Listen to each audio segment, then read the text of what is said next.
miércoles en el auditorio del Sodre se realizará el lanzamiento del diálogo social para el que el Poder Ejecutivo ya presentó la hoja de ruta con 4 ejes prioritarios que son la protección de la infancia, el Sistema Nacional Integrado de Cuidados, la protección a los trabajadores activos y las jubilaciones y pensiones. El martes 22 se realizará la primera reunión de la Comisión Ejecutiva, el ámbito en el que las partes buscarán un posible acuerdo para la reforma del sistema previsional, y el jueves 31 de julio se llevará adelante el seminario inaugural del diálogo sobre seguridad social.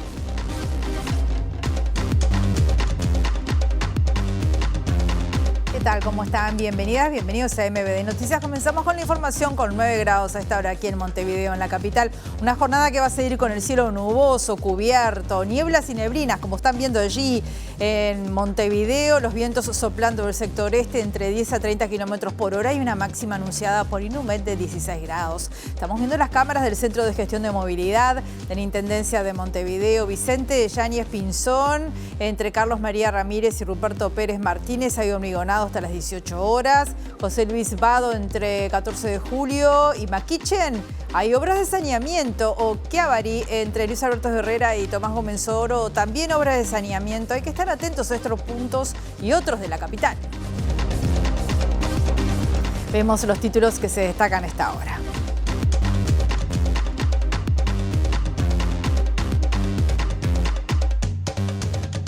El Ministerio de Trabajo convocó para hoy a la hora 14 a la directiva de Conaprole y a representantes de la Asociación de Obreros y Empleados de la cooperativa para analizar la situación de conflicto planteada en la empresa. En Montevideo hay 5.000 personas sin hogar y para el año 2030 esa cifra se duplicará si no se realizan cambios en las políticas públicas, según el informe que presentó a la Junta Departamental el titular de la Defensoría de la Vecina y el Vecino, Daniel Arbulo. El subsecretario de Salud Pública, Leonel Brioso, considera fundamental avanzar hacia la creación de un instituto de la discapacidad que concentre los esfuerzos de trabajo en esta materia en un solo organismo. Este miércoles, cuando finalice la Feria Judicial de Invierno, se retomará la causa vinculada al caso Marcet y la destrucción de documentos públicos por parte del ex asesor presidencial Roberto Lafluf, denunciada en su momento por la ex vicecanciller Carolina H. La jueza de crimen organizado de Paraguay, Rosarito Montaña, rechazó el pedido de la defensa de Gianina García Troche, esposa del narcotraficante prófugo Sebastián Marcet, para atenuar el delito y reducir la eventual pena de 5 años de mínima a 5 años de máxima. El presidente de Estados Unidos, Donald Trump, anunció el envío de misiles Patriot a Ucrania ante el aumento de ataques rusos sobre ese país en las últimas semanas, pero advirtió que deberán ser costeados por los países de la OTAN.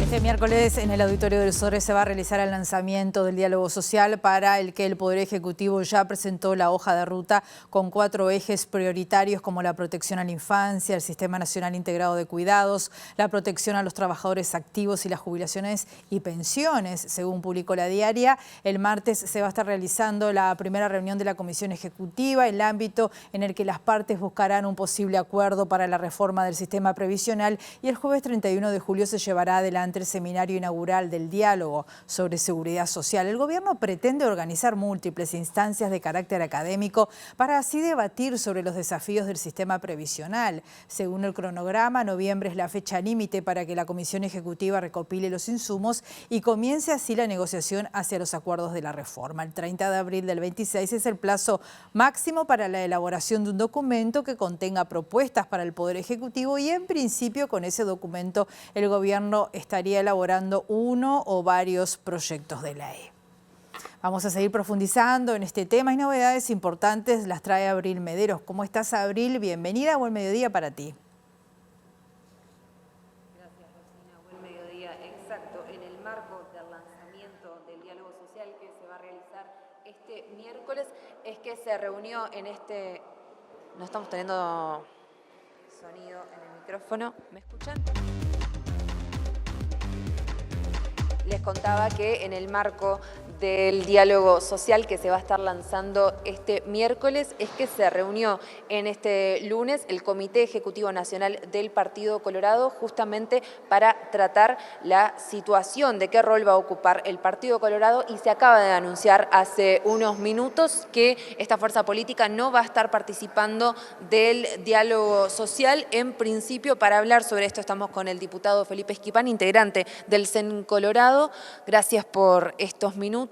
¿Cuál es concretamente la decisión?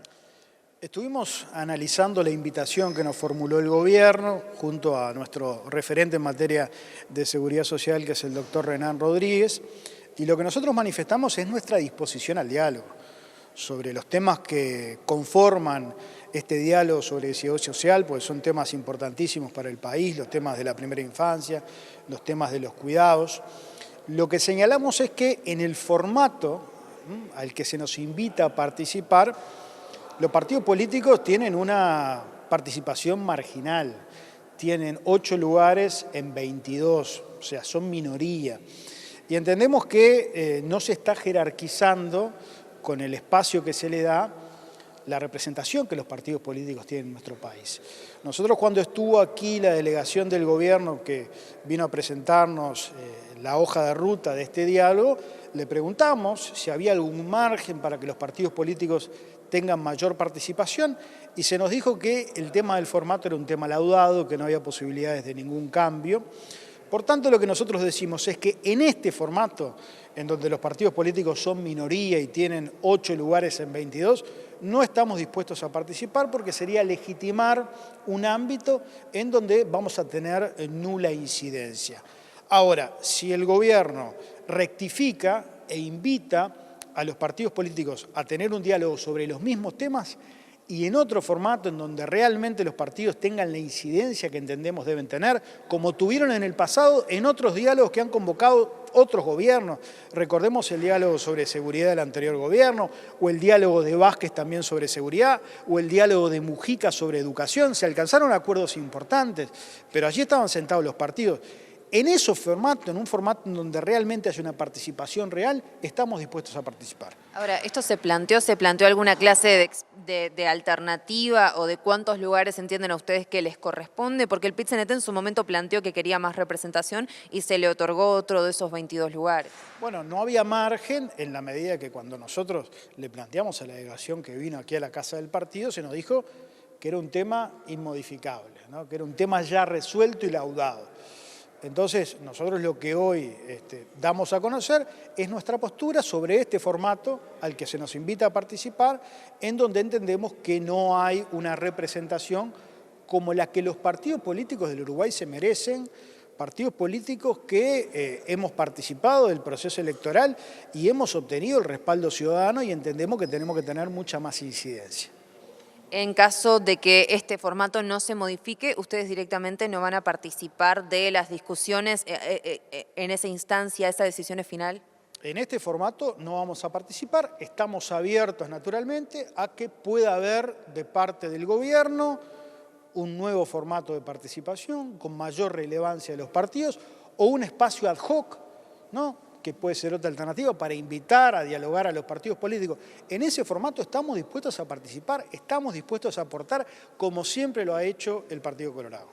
Le agradecemos la palabra al diputado e integrante del Comité Ejecutivo Nacional del Partido Colorado, Felipe Esquipani, en el marco de esta determinación que toma el Partido Colorado de no participar en un principio del diálogo social para la seguridad social. Volvemos a estudios.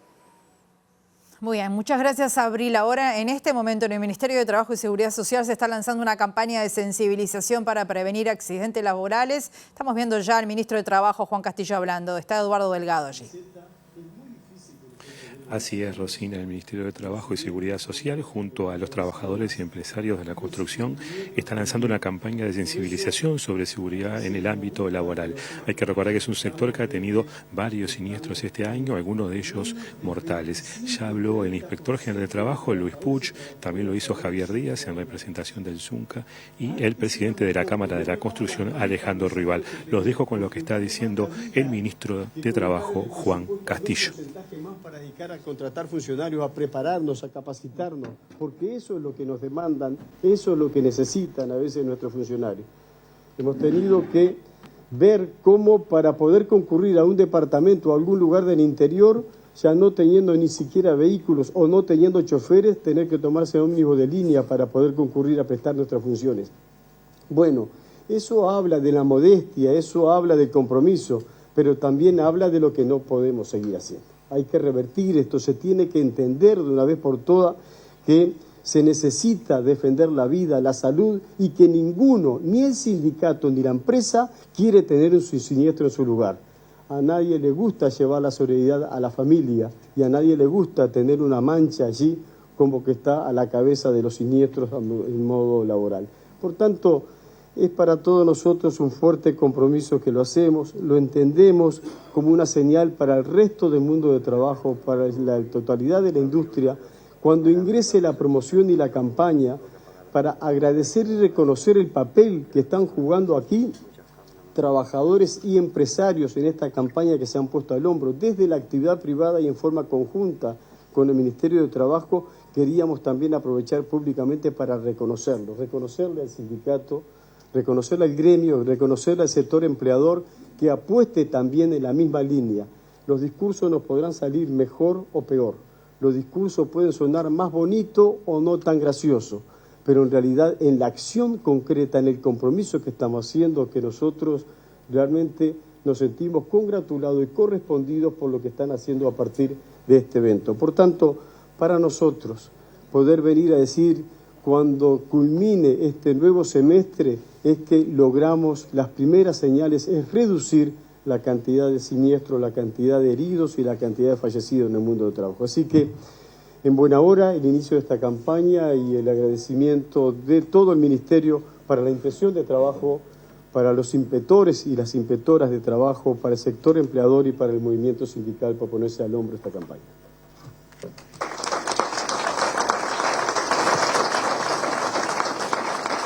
Agradecemos las palabras del ministro Juan Castillo, le agradecemos la participación a todos los oradores. Bien, estamos viendo allí entonces la conferencia de prensa que acaba de finalizar en el Ministerio de Trabajo en este lanzamiento por parte del gobierno, pero también con los trabajadores y con las cámaras empresariales de esta campaña tan necesaria sobre sensibilización para disminuir, evitar los accidentes laborales.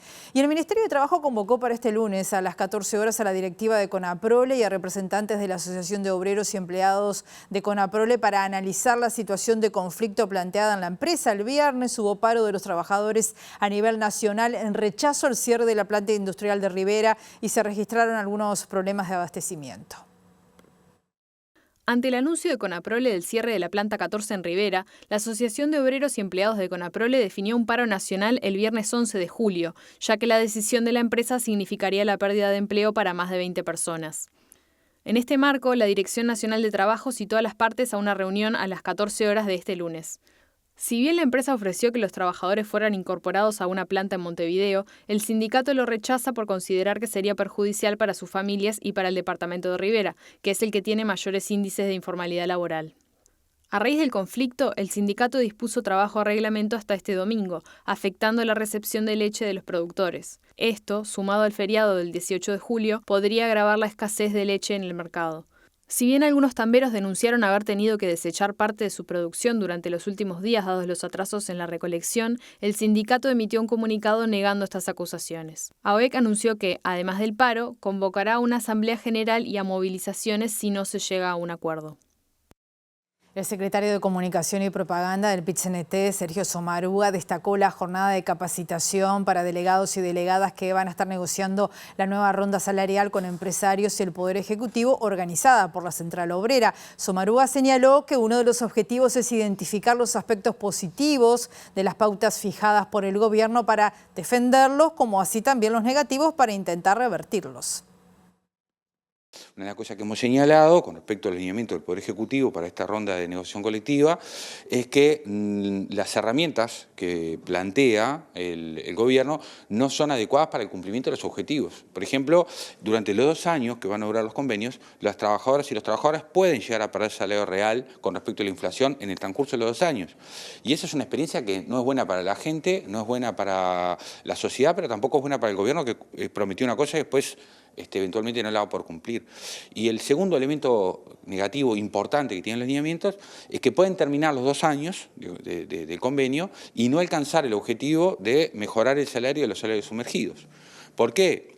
Porque si la inflación es más alta de la prevista, el ingreso de salario real se vería mermado o inclusive extinto.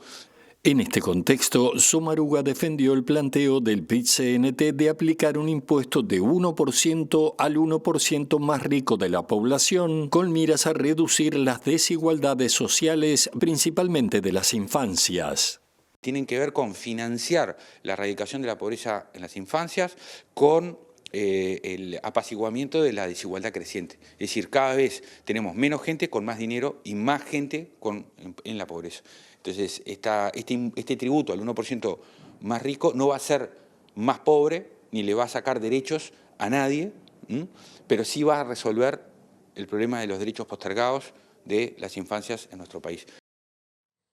La Federación Uruguaya de Empleados del Comercio y Servicios, FUESIS, solicitó una reunión a las nuevas autoridades de la Intendencia de Montevideo para plantear allí la preocupación que está generando el atraso en los pagos por parte de empresas tercerizadas que tienen a cargo el mantenimiento de espacios verdes. En el caso concreto de la empresa BIMSA, los trabajadores aún no han cobrado el aguinaldo ni el mes de julio, lo que despertó la alarma del sindicato, que pretende saber cómo va a seguir la situación. Riverón dijo que FUESIS solicitó una reunión con las nuevas autoridades de la Intendencia de Montevideo para plantear esta situación con el objetivo de saber cuál será el plan de aquí en más con estas empresas tercerizadas. Nosotros venimos con una situación compleja desde hace ya bastantes meses, ¿no? Podríamos decir cercano al año en realidad, sobre todo con empresas que prestan servicio a través de lo que viene a ser espacios públicos, vinculadas a lo que son las áreas verdes, mantenimiento de espacios verdes, de la poda, ese tipo de tareas puntuales en realidad. Hay una situación de atraso en los pagos formalmente de parte de la Intendencia. Y bueno, a partir de ahí, en realidad, en virtud muchas veces del tamaño de la empresa, es la posibilidad que tiene la empresa de hacerse cargo de esos atrasos. Y si no, empezar a darse complicaciones como la que se ha venido dando en esta empresa BIMSA, en realidad, donde la empresa pagó tarde el aguinaldo, está pagando tarde el salario del mes de junio para los compañeros, ya que hoy es lunes en realidad y el salario todavía no está cubierto. El compromiso al que llegamos el viernes con autoridades de la Intendencia fue que hoy van a estar liberándose algunos pagos y seguramente mañana los compañeros estén cobrando. Pero claro, en el medio de una situación donde nos dejan de rehenes a los trabajadores, en el sentido de decir, la empresa no es solvente, la Intendencia paga tarde, nosotros lo que entendemos ahí es, hay una relación comercial que tienen que tratar de resolver de alguna manera. Lo que no nos puede pasar es que nos queden 70 trabajadores, como está pasando hoy, rehenes de una situación en la cual en realidad nosotros cumplimos en tiempo y forma con ir a trabajar y no hay cumplimiento en tiempo y forma de que se paguen los salarios como corresponde. Volvemos al Ministerio de Trabajo con Eduardo Delgado, que está acompañado del Inspector General de Trabajo, Luis Puig. Adelante, Eduardo. Así es, Rosina, terminó la presentación de esta campaña de sensibilización para la seguridad en el ámbito laboral y como tú decías, estamos con el Inspector Nacional de Trabajo para conocer cuáles son los principales aspectos que destacaría de esta campaña. Bueno, en primer lugar, un reconocimiento a los actores sociales de la construcción, al ZUN, que las cámaras empresariales, que desde hace unos meses, en marzo concretamente, cuando se dio en la construcción una situación de 2 accidentes mortales en 24 horas, convocamos en forma inmediata al sindicato y a las cámaras empresariales y tuvimos en aquel momento una respuesta clara, decisiva, en cuanto a encarar juntos el tema de poder bajar la accidentalidad y la accidentalidad mortal en la construcción y de alguna manera contribuir a una campaña de concientización a nivel general. Esta campaña de comunicación que hoy se lanza conjuntamente con los actores de la construcción y el Ministerio de Trabajo tiene como cometido sensibilizar y concientizar sobre lo que implica la siniestralidad en el trabajo. En Uruguay existen registrados por el Banco de Seguros 40.000 accidentes laborales y al mismo tiempo una cifra que nos llena de dolor, de preocupación y de compromiso, y es que muere un trabajador cada 10 días en accidentes laborales, que son las cifras del Banco de Seguros y que no constituyen la totalidad del universo de siniestralidad en el país. En ese marco, esta campaña, que si bien está referida al rubro construcción, genera una visión a nivel nacional de lo importante que es, primero, concientizarse sobre la importancia de la organización del trabajo respetando la normativa vigente en cuanto a salud y seguridad y al mismo tiempo impulsando un cambio cultural en trabajadores, empleadores y en el propio Estado para lograr asociar el trabajo a la vida, a la salud y no al accidente, al sufrimiento y a la muerte. Por tanto, desde el Ministerio de Trabajo, nuestro reconocimiento y al mismo tiempo decir que desde la Inspección General del Ministerio de Trabajo se está en una acción permanente de fiscalización, de prevención, de capacitación y al mismo tiempo con una iniciativa que, como saben, estamos llevando desde el 1 de abril de un compromiso nacional por la vida, la salud y la seguridad en el trabajo, en el cual uno de los rubros que incluye es construcción, no es el único, estamos trabajando en el medio rural en diferentes áreas, pero creemos que esta campaña, más allá del enorme significado que tiene en la industria de la construcción, es también una generosa contribución a la concientización para bajar la siniestralidad laboral en el país. Y a nivel presupuestal, ¿esto qué le implica al Ministerio? Porque se habló de justamente poner la vida por delante y no estar escatimando en los gastos. A nivel presupuestal, ¿el Ministerio qué movimientos va a hacer? Bueno, queremos decir que esta campaña específicamente, los costos de esta campaña los asumen los actores sociales de la construcción. Al mismo tiempo, nosotros estamos en una situación presupuestal sumamente limitante este año. Estamos haciendo una propuesta como Ministerio de Trabajo que nos permita el año que viene tener mayores recursos para enfrentar esta situación que es irrenunciable la acción del Estado en cuanto a prevenir accidentes y al mismo tiempo en lo que respecta a tener la infraestructura necesaria para abordar la fiscalización en todo el país, estamos abocados que ya este año podamos ampliar en 8 inspectores y el año que viene como mínimo en otros 8.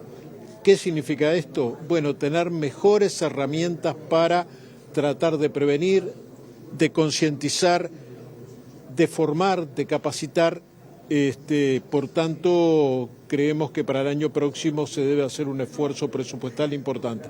Este año tenemos muchísimas limitaciones que se están sorteando de alguna manera, ustedes escucharon las cifras que dio el ministro, se están sorteando con un enorme compromiso de los inspectores, inspectoras, abogados y abogadas, administrativos de la Inspección General, pero sin duda para el año próximo tenemos que contar con mecanismos presupuestales que nos permitan enfrentar la situación de mejor manera. ¿El Poder Ejecutivo hará uso de los minutos que por ley se le permiten en los medios de comunicación para difundir esta campaña?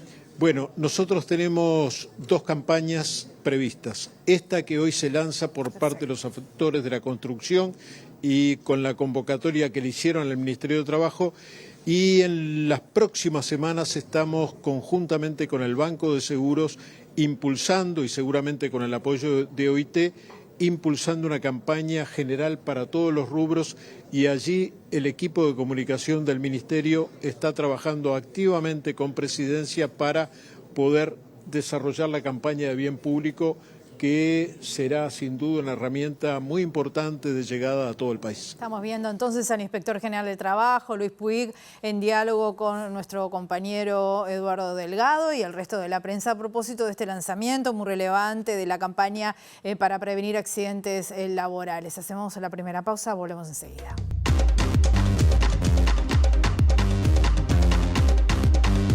Segundo bloque de MBD Noticias. Continuamos con información con 9 grados a esta hora aquí en Montevideo. En Montevideo hay 5.000 personas sin hogar y para el año 2030 esa cifra se va a duplicar si no se realizan cambios en las políticas públicas. Esto según el informe que presentó a la Junta Departamental el titular de la Defensoría de la Vecina y el Vecino. Hablamos de Daniel Albulo. Según la Defensoría, las respuestas institucionales, tanto punitivas como asistenciales, resultan insuficientes y fragmentadas y no abordan las causas estructurales del problema. Según el documento, las acciones del Estado se limitan al traslado temporal y la limpieza de espacios sin soluciones duraderas y la ausencia grave de redes de apoyo y políticas públicas efectivas para enfrentar la crisis. Disminuye 23.000 personas. Sin embargo, ha incrementado en decenas de miles las nuevas viviendas. La consecuencia natural de esto debiera de ser que tuviéramos menos viviendas vacías o menos gente sin hogar. Sin embargo, sigue incrementándose la cantidad de personas sin hogar.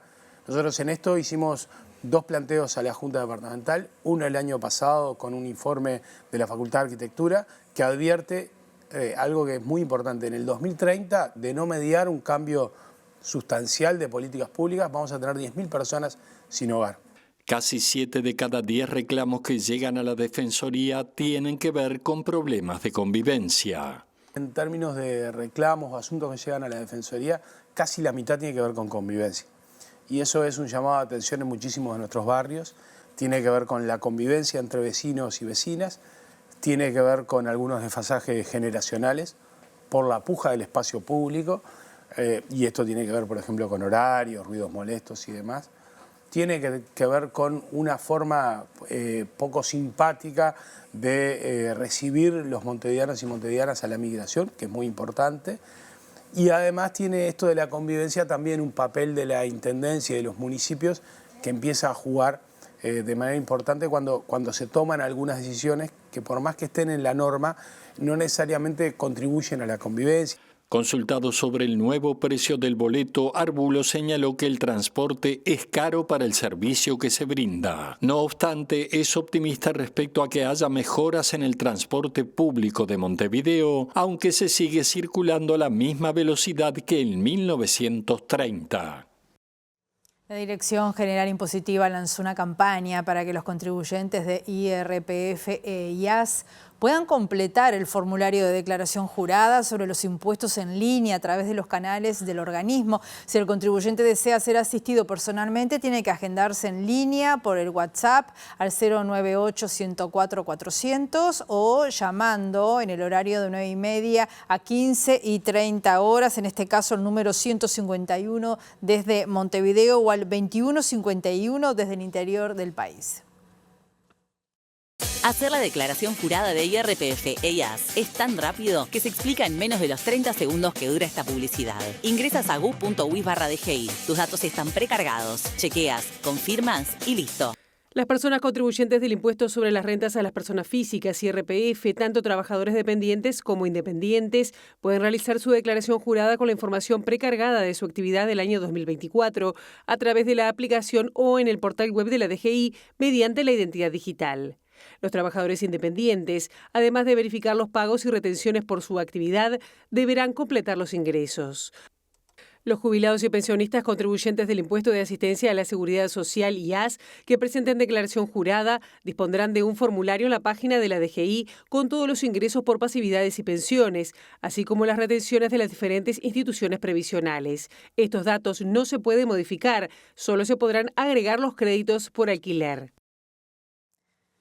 El subsecretario de Salud Pública, Leonel Brioso, considera fundamental avanzar hacia la creación de un instituto de la discapacidad que centralice los esfuerzos de trabajo en esta materia en un solo organismo. Brioso adelantó que se está analizando si esta institución debería estar en el seno de Presidencia o en el Ministerio de Desarrollo Social, y se tiene claro que incluiría la atención a las personas con discapacidades y neurodivergencias.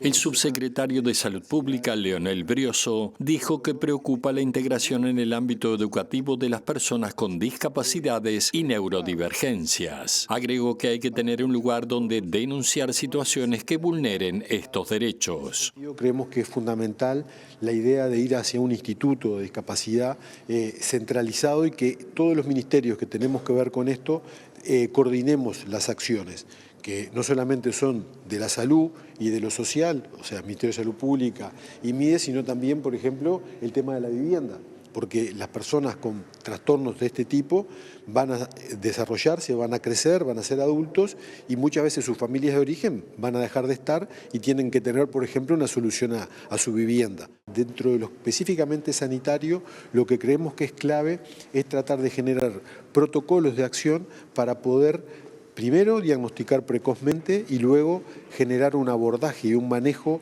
integral dentro del sistema sanitario, disminuyendo y mitigando hasta hacer desaparecer el gran estigma social que muchas veces tienen estas patologías o estas condiciones, y también cada vez más incluir a las familias que son centrales, ¿verdad? Que somos centrales en el abordaje de estas problemáticas. La Cámara de Diputados avanza en el tratamiento del proyecto de ley que regula la eutanasia, que será tratado en el plenario el martes 5 de agosto. El proyecto define las condiciones y el procedimiento para que las personas ejerzan el derecho a terminar con el sufrimiento mediante una muerte acompañada, lo indicó el diputado Federico Preve del Frente Amplio. Las condiciones, las enfermedades irreversibles, incurables, el sufrimiento insoportable y que eso cause un deterioro progresivo de la calidad de vida, una serie de procedimientos con una primera opinión, una segunda opinión y es un sistema de garantías. En el caso de que haya algún grado de disenso, ahora estamos viendo la posibilidad de una junta médica que sea quien de alguna forma sintetice si se acepta o se rechaza la solicitud en caso de que haya algún grado de matiz o de diferencia entre las dos opiniones médicas, porque una tercera opinión, recién lo hablábamos con Raúl, ¿no?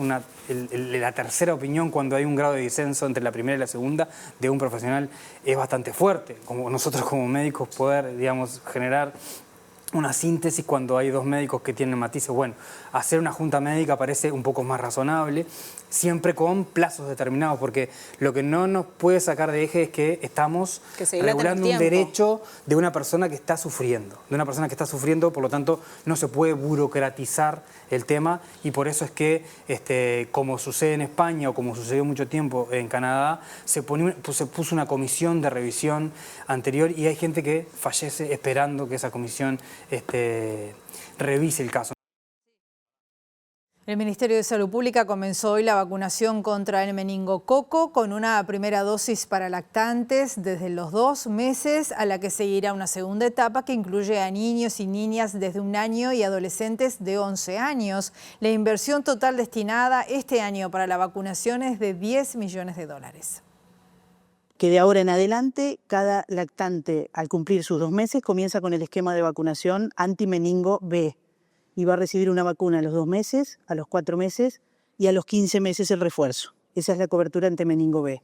La inversión durante este año, considerando la corte que se empieza a incluir a partir de julio, son aproximadamente unos $2 millones, y cuando la cobertura sea completa durante todo el año, son aproximadamente 10 millones. ¿La otra vacuna para qué poblaciones y a partir de cuándo se va a suministrar? También a partir de julio estamos esperando la llegada de esta vacuna, que es la conjugada, que cubre 5 cepas más del virus del meningococo, y esa va a estar destinada a niños que cumplen 1 año, es decir, 12 meses a partir de julio en adelante, y para adolescentes de 11 años. Ahí estamos logrando una cobertura para una población blanco, que son los niños de 1 año, y un efecto rebaño considerable vacunando adolescentes, que son un grupo poblacional portador en la vía respiratoria. Nosar recordó que con esta vacuna que se incorpora se previene una infección que tiene una alta letalidad de alrededor del 30%. El último reporte sobre esta enfermedad fue de 16 casos confirmados y 2 muertes de niños. El último relevamiento del Sistema Nacional de Emergencias correspondiente a la noche del sábado 12 en el marco del operativo tras la alerta roja debido a las inclemencias climáticas indican que se asistió a 2.569 personas en todo el país a través de los refugios del Ministerio de Desarrollo Social. Fueron 1.347 en Montevideo y 762 en el interior del país, así como 460 mediante los centros de evacuación, 365 en Montevideo y 95 en el interior. En la jornada del sábado, la policía trasladó a 199 personas a los centros de evacuación en el ámbito nacional, todos ellos voluntarios. En cuanto a la atención sanitaria, se asistió a 14 personas y se trasladó a 4 a centros de salud. Además de ajustar el dispositivo desplegado en el territorio y realizar un primer balance de los 20 días del operativo, los equipos técnicos continúan con el proceso de derivación de las personas alojadas en los centros de evacuación hacia los del sistema de protección del MIDES, lo cual se cumple en función del perfilamiento realizado según la información oficial. Volvemos con nuestra periodista Abril Mederos. Abril, adelante.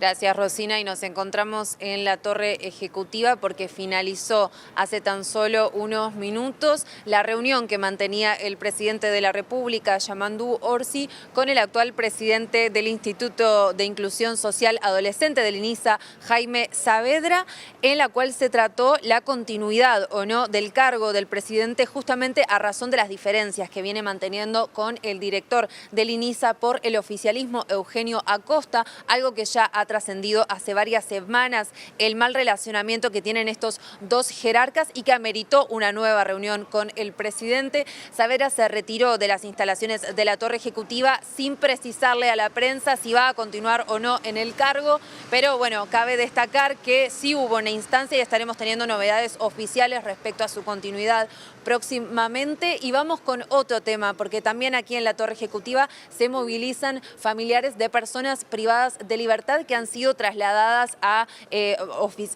lugares del INR que están lejanos, a kilómetros justamente de sus departamentos de orígenes. Para hablar sobre esto estamos con Luis Mendieta, uno de los referentes de estas familias. Gracias por estos minutos, Mendieta. Bueno, ¿cómo se puede resumir este planteo que están haciendo los familiares? ¿Cuál es la situación de estas personas privadas de libertad? Buenas tardes. Bueno, llevándolo a cabo lo que tú dices, somos un grupo de decenas de familias, principalmente del norte, pero en fin de todo el interior, que sufren el flagelo de tener a sus seres queridos privados de libertad y que han sido trasladados a cientos de kilómetros, no solamente vulnerándoseles el derecho que corresponde a la visita y al de la familia, sino que también se toma como rehenes a las propias familias, ¿no? Al imposibilitar el traslado de ellos mismos a poder visitar a sus seres queridos. Bien, ustedes hoy presentan una carta al presidente Yamandú Orsi. ¿Qué se plantea allí?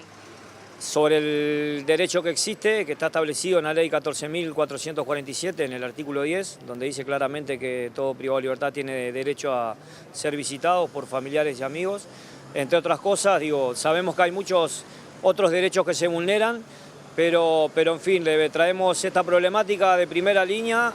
Recién salimos de una reunión con Betiana Díaz y bueno, venimos en pos de poder ser recibidos por el presidente. ¿Cuántas personas están en esta situación? ¿Cuántas familias son? Y alrededor de unas 40, 50 familias, más o menos, por ahora. Se van integrando todos los días a Grupo Reencuentro familias de todos lados que sufren esta misma problemática. Usted, por ejemplo, es familiar de una de estas personas. ¿Hace cuánto que no puede verla? Yo tuve un familiar, sí, tuve un hermano que tuvo la misma problemática, había sido trasladado para aquí y bueno, no, pero él ya está en libertad. Estoy con el fin de luchar por esta causa, porque me parece que es una causa digna, es un derecho que corresponde. No se está pidiendo ni reclamando que se libere a nadie, al contrario. Sabemos que quien comete un delito o quien se equivoca en la sociedad debe de pagarlo, porque es así. pero también entendemos que hay derechos que se deben de respetar y bueno, y a la hora de hablar de rehabilitación tenemos en cuenta y tenemos claro que el 80-90% de la rehabilitación de un privado de libertad se basa en la contención, en el abrazo y en el estar cerca de sus seres queridos. ¿Qué le respondió la senadora Díaz ante estos planteos? Que ella están trabajando en este tema, ella precisamente es la presidenta de la Comisión de Cárceles y bueno, que está trabajando en este tema desde que asumió y que quedemos tranquilos de que, bueno, que se va a estar analizando caso por caso y en pos de buscarle una resolución al tema, a esta problemática. Ella entiende, sabe, son conscientes, el gobierno sabe que existe esta grieta que va en contra del sistema, porque creemos que no, este tipo de gestiones de trasladar a la gente a tantos kilómetros de sus orígenes está lejos de rehabilitar a nadie, ¿no? Muchísimas gracias. La palabra de Luis Mendieta, de estas familias organizadas en el marco de este planteo al presidente Yamandu Orsi para que se puedan habilitar las visitas o su traslado a centros más cercanos a sus lugares de vivienda. Volvemos a estudios. Muchas gracias, Abril, y nosotros hacemos otra pausa para volver enseguida.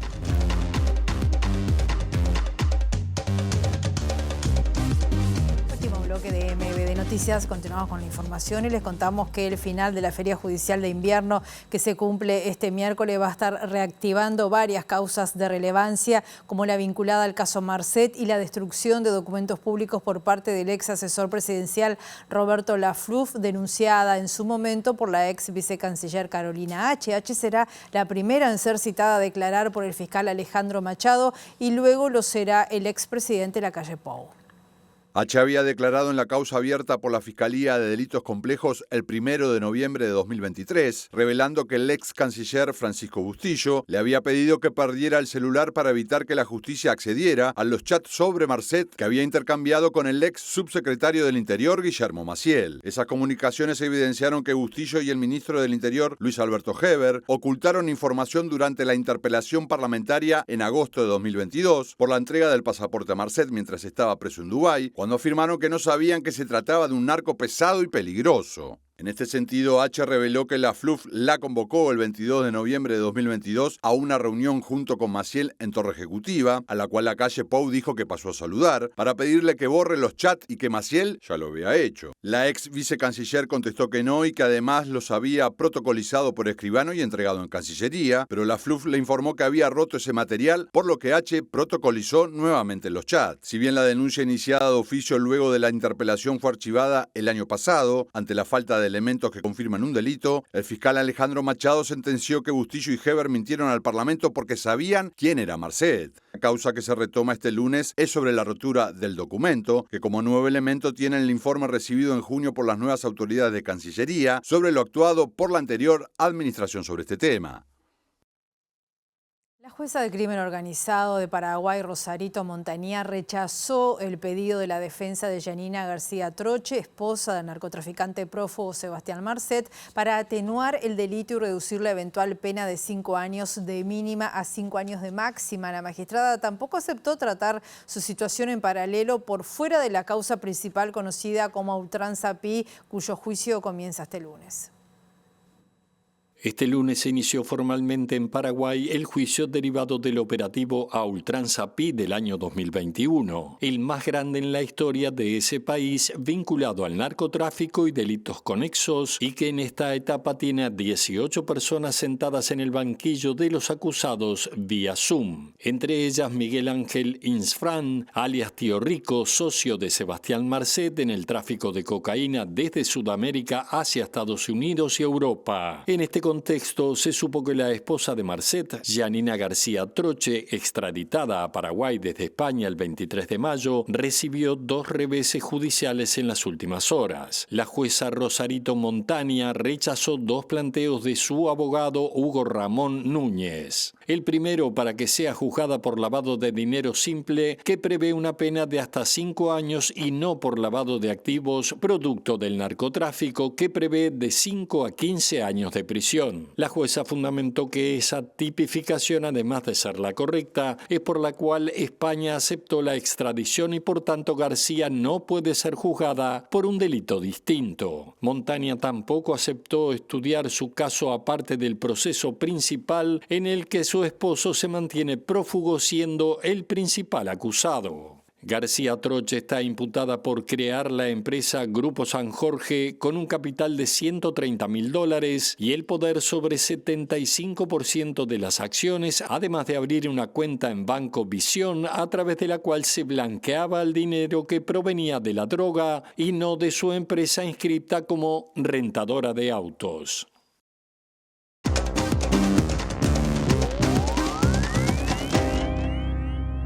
El presidente de Estados Unidos, Donald Trump, anunció el envío de misiles Patriot a Ucrania ante el aumento de ataques rusos sobre ese país en las últimas semanas, pero advirtió que deberán ser costeados por los países de la OTAN. Entre tanto, el enviado especial de Washington para Ucrania y Rusia arribó este lunes a Kiev para reunirse con el presidente ucraniano Zelensky, mientras Trump recibe al secretario general de la OTAN, Mark Rutte. El enviado estadounidense inició este lunes conversaciones en Kiev sobre la seguridad de Ucrania y las sanciones contra Rusia, un día después de que Donald Trump ratificara que proporcionará misiles Patriot para repeler los ataques a gran escala que Rusia ha intensificado en las últimas semanas. Horas antes del encuentro entre Kellogg y Zelensky, Trump remarcó la ayuda de Washington a Kiev, un importante giro en relación a la actitud que había mantenido con Moscú. Les enviaremos misiles Patriot que necesitan desesperadamente porque el presidente ruso Putin ha sorprendido a mucha gente. Pronuncia grandes discursos y luego bombardea la misma noche. Sin embargo, hay un pequeño problema. No me gusta, declaró Trump a la prensa. Si bien el mandatario no especificó cuántos misiles Patriot enviará a Ucrania, afirmó que la Unión Europea reembolsaría su costo y Alemania se ha ofrecido a pagar los sistemas, según una propuesta hecha pública por el canciller Friedrich Merz. El presidente Donald Trump se reunirá este lunes en Washington con el secretario general de la OTAN, Mark Rutte, para abordar la situación y el envío de armas a Kiev, condicionado a que la Alianza Atlántica lo pague al 100%.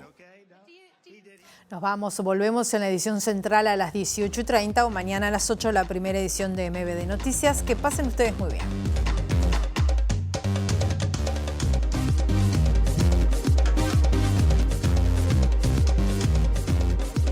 El Ministerio de Trabajo convocó para hoy a la hora 14 a la directiva de Conaprole y a representantes de la Asociación de Obreros y Empleados de la Cooperativa para analizar la situación de conflicto planteada en la empresa. En Montevideo hay 5.000 personas sin hogar y para el año 2030 esa cifra se duplicará si no se realizan cambios en las políticas públicas, según el informe que presentó a la Junta Departamental el titular de la Defensoría de la Vecina y el Vecino, Daniel Arbulo. El subsecretario de Salud Pública, Leonel Brioso, considera fundamental avanzar hacia la creación de un instituto de la discapacidad que concentre los esfuerzos de trabajo en esta materia en un solo organismo.